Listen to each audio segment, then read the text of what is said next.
Welcome back. Here with us on Times Now, I'm Hina Gambhir and this is Times Now Live. Viewers, in the recent past, we have seen a tit-for-tat on tariffs happening between the United States of America and China, and the world is watching, the developments very, very carefully. What started as 10% tariffs in the month of February that United States of America, the Trump administration had imposed on China has actually increased to 245% tariff on China as per the latest update coming in from the White House. And in between, in this entire journey from 10 to 245, we have seen a tit-for-tat retaliation also coming in from China as well in equal measure. And amidst all of this, amidst this tariff war with China, now United States President Donald Trump has brought back the controversial COVID-19 lab leak theory in the spotlight. In fact, now there is an interesting update that has happened in the United States of America. The Trump administration, in fact, has replaced the government's main portal for information about COVID-19 with a website arguing that the virus leaked from a lab. Now, previously, the website was dedicated to information around vaccination and testing of the COVID-19 virus. But now it boldly claims that the virus, which set the entire world on a pause in 2020, was a result of a lab accident, primarily from China's Wuhan. So what next? As far as the situation between the US and China is concerned, let's try and decode with our guests who are joining us on the broadcast this evening. We have Brahma Chellaney, who is a strategic affairs expert. We also have with us David Sofair, Republican strategist. Good evening to both of you, gentlemen. Thank you very much for joining us here on Times Now. Mr. Brahma Chellaney, I want to ask you, is it just about tariffs or is it about ego now? Is it about supremacy now? No, it's about a fundamental shift in American policy. Trump, in his first term, reversed a 45-year U.S. rapprochement with Beijing. From Richard Nixon to Barack Obama, successive U.S. administrations aided the economic rise of China. But Trump, in his first term, identified China in his national security strategy as an adversary and initiated a trade war with it by imposing tariffs on Chinese goods. We should not forget that the tariffs he imposed in his first term on Chinese goods, up to 25%, those tariffs have remained in place. Even Joe Biden did not ease those tariffs. So Trump's first term marked a significant shift toward a more confrontational approach toward China. Now in his second term, Trump's policies are increasingly focused on countering China. The new rounds of tariffs imposed since February reflect the shift, as does his emphasis on ending the Ukraine war, in order for the U.S. to shift its strategic focus to the Indo-Pacific. Okay, that's quite interesting. What do you think, David Sofair? What is really happening between the US and China? Do you think it's a battle, on tariffs only, or there is much more? Well, our biggest threat to democracy, existential right now, is China. I mean, there's no two ways about that. Now, in respect to trade, we are making it fair for the United States again with Chinese trade. A lot's going on behind the scenes. We're actively negotiating to get a fair and balanced trade deal with China. And in respect to cleaning up government information, on these sites when it comes to a lot of the false narratives of, where the actual, Chinese virus came from. We know that it didn't come from a fish market or something like that. So, it is, very important to get rid of a lot of that Biden-era disinformation off of the airwaves and to really, investigate this and to hold China accountable for not only their terrible policy when it comes to global trade, their human rights, their steel dumping, but also, the Wuhan lab leak needs to be investigated a lot more, and we need to get to the bottom of that. And we need to see really accountability, because remember, China is in the World Trade Organization. They have not cooperated with any country, not just the United States, on any of the terms. So, it's really an existential threat to democracy, which we are working on aggressively. And when it comes to trade, we are, not far away, because we unfortunately have a trading relationship with China. They put TikTok on pause now as well. That is, being renegotiated. Remember, this is a country that rips off the world's IP addresses as well. They're ripping off IP. They're ripping off all these things that does not exist in a democracy, yet right. They have done a genius deal to trade with the biggest democracy in the world, including China. So this trade deal will help America immensely, and it will also help countries like India as well. So we look forward to a rebalance and a reshift of democracy within America, and to really hold the Chinese accountable. Okay. Trade specifically. That's an important point of view as well. Mr. Brahma Chellaney, what do you think of this new front that Donald Trump and the Trump administration has really opened now? How they have replaced the government's main portal for information about COVID with a website, talking about that the virus, COVID-19 virus that disrupted the entire world, that was actually leaked from a lab. Is it about fixing accountability at a time when we are seeing China trying to, reach out to nations in Southeast Asia specifically? Also, the nations that have been adversely impacted by Trump tariffs? Well, there are two things to keep in mind. First, the US funded the dangerous lab research in Wuhan on coronaviruses. The Wuhan Institute of Virology is the center of Chinese research on coronaviruses. And US taxpayer money was sent to Wuhan lab for research on coronavirus. So in the update provided by the Trump administration, they point out how lax oversight in the US resulted in US government agencies funding dangerous research in Wuhan in order to circumvent a domestic ban on such research in the US. So one has to look at it in the wider context. And second, years have passed since the pandemic began, and no evidence has emerged of the virus having originated from nature.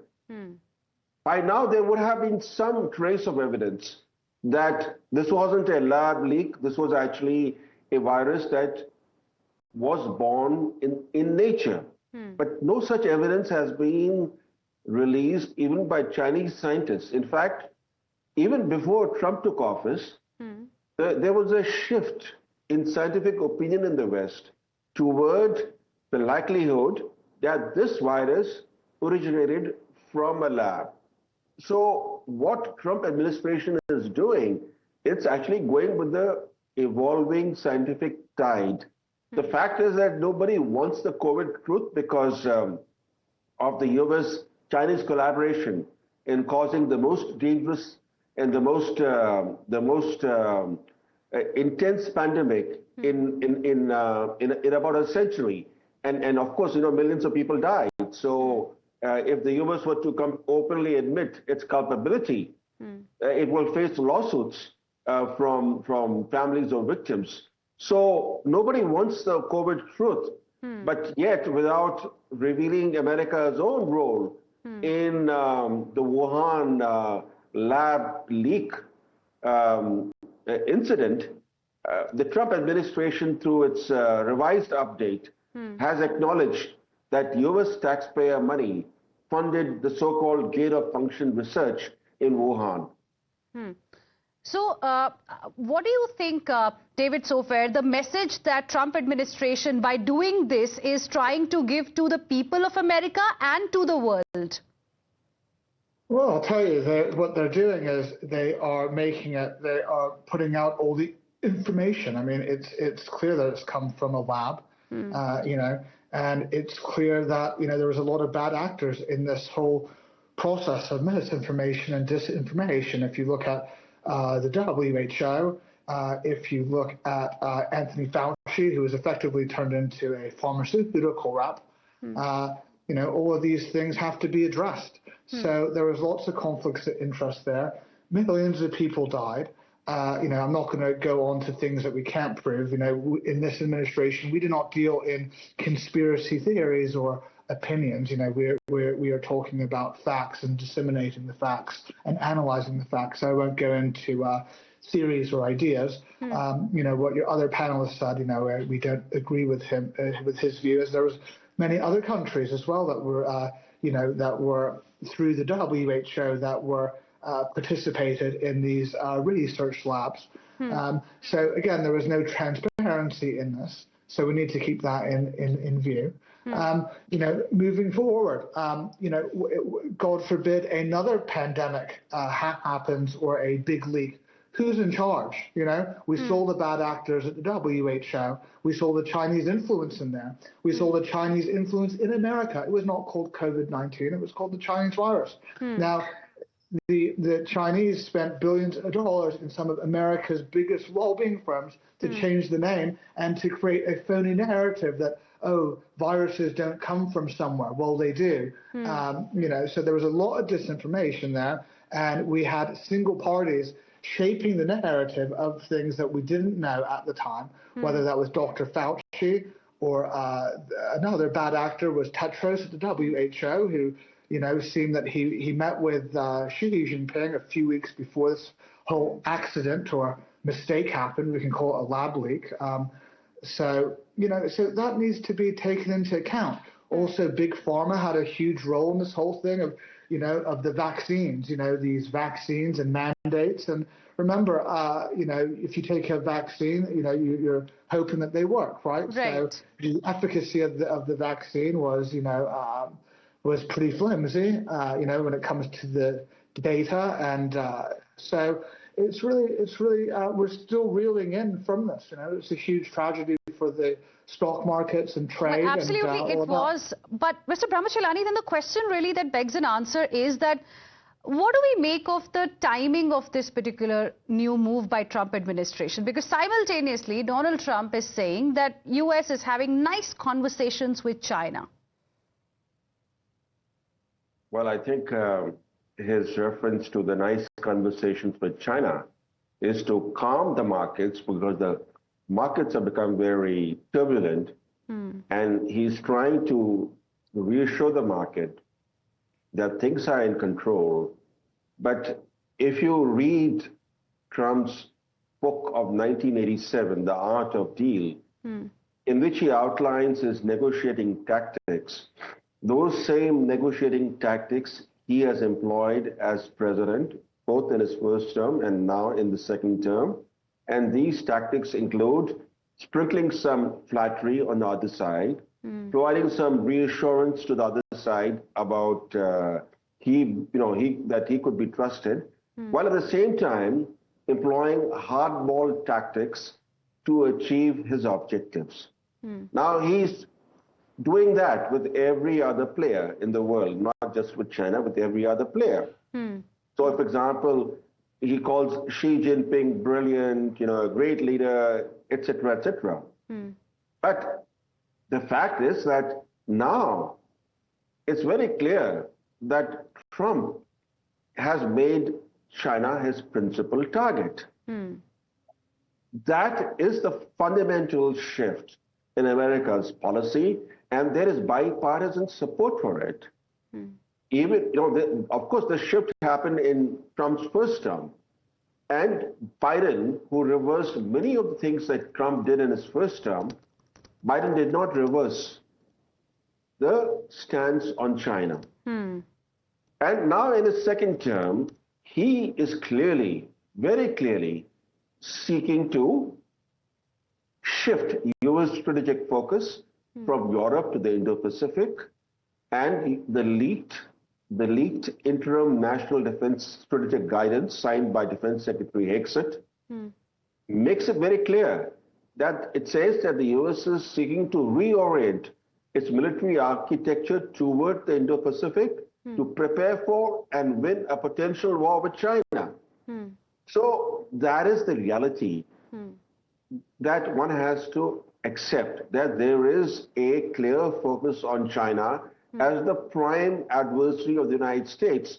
And as far as the lab leak theory is concerned, we should not forget that months before Trump won the election in November last year, the US intelligence agencies were increasingly beginning to recognize the lab leak origin of the COVID-19 virus. For example, in June last year, a short declassified report released by the Office of the Director of National Intelligence, that's the position that, Director of National Intelligence, that's the position that Tulsi Gabbard now holds.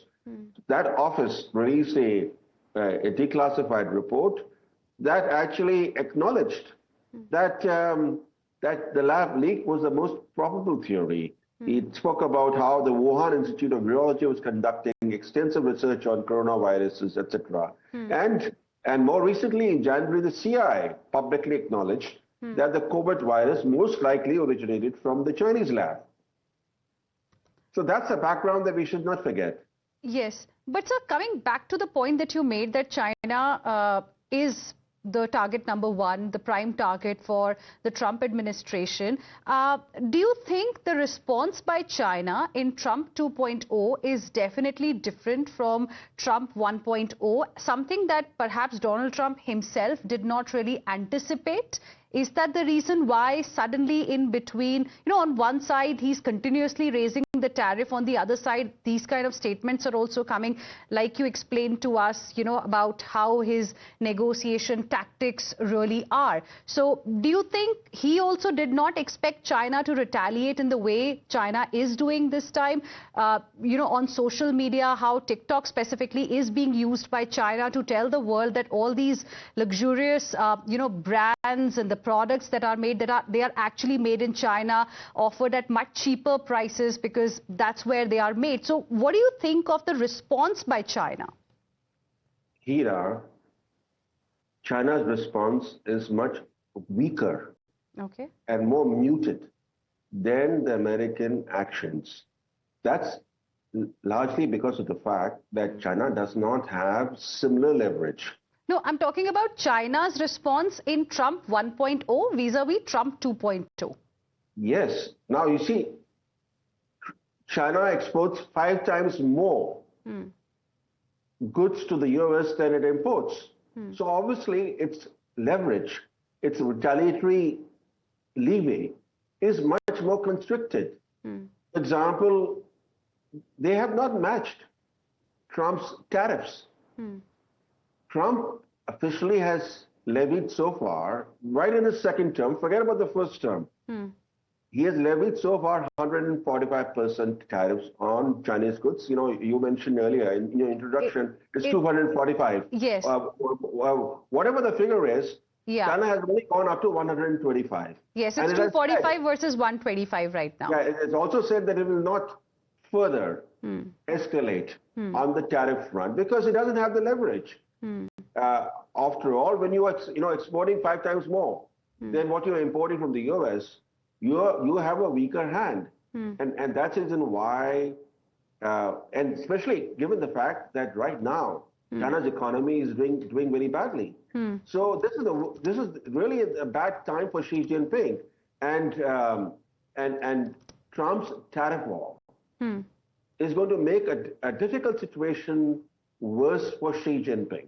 But then there is something else also that China is doing simultaneously. Apart from this 125% tariff on US that has been imposed, apart from that, we've also got this information that, the airlines in China have been told to not accept Boeing deliveries. TikTok is flooded with Birkin, LV lookalikes in the trade, in the luxury trade market. I mean, do you think the strategy this time is slightly different? this time. I think it's a lot more noisy. It's a lot more noisy than it was on Trump 1.0. Sure, but then at the end of the day, when you see these big numbers and the word trade war, I see this as retaliatory, and at the end of the day, China can't afford this. So they're in a very, very weak position. I agree that their economy there is not doing well at all. Wall Street is not. So it's. I see it as they have got no choice but to negotiate things way down. So that will happen. TikTok really needs a lot of regulation. If you look at the algorithm that they use and they send to America, it speaks volumes. So if you look at an American child from 8 to 12 and you ask them what they want to be when they grow up, it's a YouTube influencer. If you ask a Chinese child who's also on TikTok from 8 to 12 years old what they want to be when they grow up, it's an astronaut. So, they are using the algorithm as sweeping propaganda, and they're openly using it. It's anti-American. It always has been. That's why that's being cleaned up now, thanks to this administration. Okay, Brahma Chellaney, closing comments, last 10 seconds, on the specific point that I raised about the response that's coming via, different measures.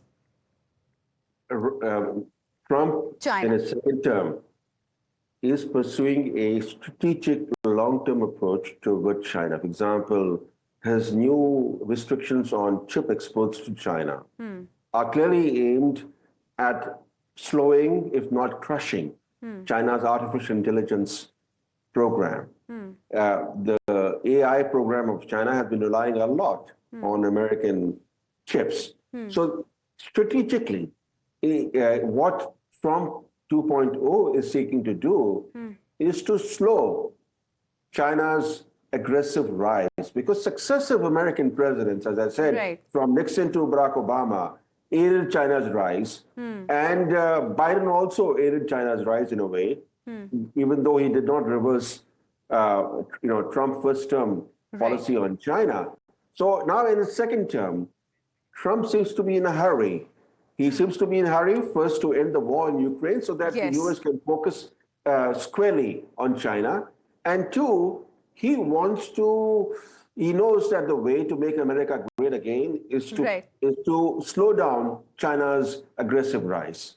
Well, we'll keep an eye on what happens next, because as of now, it doesn't look like it's going to stop anywhere. This tit for tat on tariffs that's continuing between US and China. It was an interesting conversation. Thank you very much, Brahma Chellaney, as well as David Sofair. Appreciate both of you for joining us here on Times Now this evening.